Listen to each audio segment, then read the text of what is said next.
Okay, so now we're going to draw some shapes inspired by Andy's portrait of Mick Jagger. Put the eyes back in there. To draw some shapes, the simplest way of doing it is to use the pen tool. And this is the pen tool located here. The shortcut is P. You also have vector shapes, but these are some pre-established shapes. And you have custom shape tools. So if you go to the first one, you can draw a rectangle. You could absolutely do that. Draw a polygon. And in the options bar, make sure that you have shape chosen. And this is where you change the fill. So if you wanted to change the fill, you could.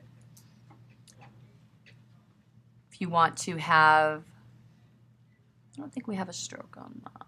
So you can have dots around it. We will come back to this.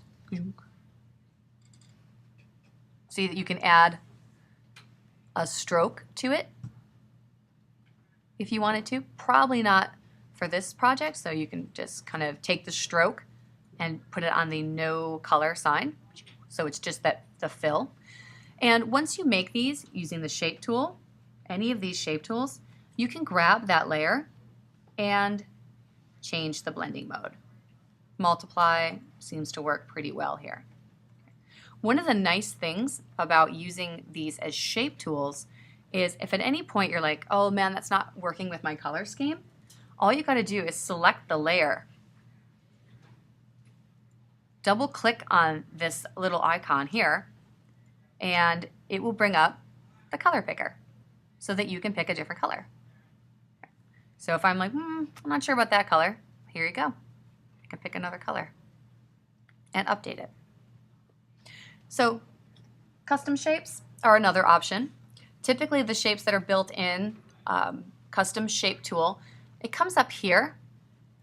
You'll see shape, and there's a couple of different arrows, a paw. Please don't use the paw, or the mail. Like, I can't think that I really would just like a big thumbtack here. You know, maybe. I'm not sure if that's how I'm rolling. I'm going to also close my inspiration, click on Polygon. That way whatever layer I make will be above that. So if this works, any of these works for you, you should absolutely experiment with it. Or go over to the little sprocket here, click, and go to All. And it's going to say replace current shapes with the shapes from all. Okay. And then it gives you a bunch more shapes. Still, they're kind of, generic. They may not be exactly what you're looking for. So I'm going to show you the other way to do this that I think is a little bit cooler. Okay. I like to select the pen tool, go up to my option bar, and instead of choosing path, choose shape, choose a fill, and then kind of freehand using the pen tool. Now, if you are familiar with the pen tool, or you will be in a month because we'll be doing Illustrator, if you can click and drag to get some curves. If you are not familiar, you can just kind of click to get the shape you want. But make sure that you go back to the original anchor point and look for the little 0 near the cursor, because that is going to make that shape a closed shape. And then same thing with this. You can go to multiply, and you can change the color anytime you want to.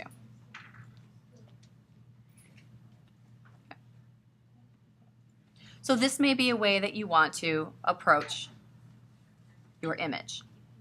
So to review, just select the pen tool, pen, make sure it's shape, fill, and you can just draw however you want. Make sure you come back to the original,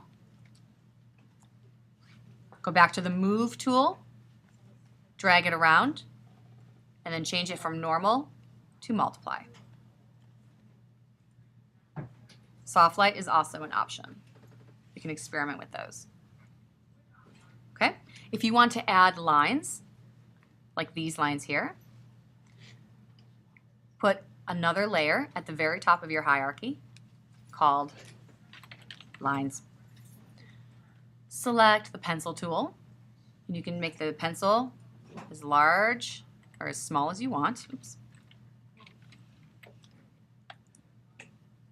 And you can add lines of any color.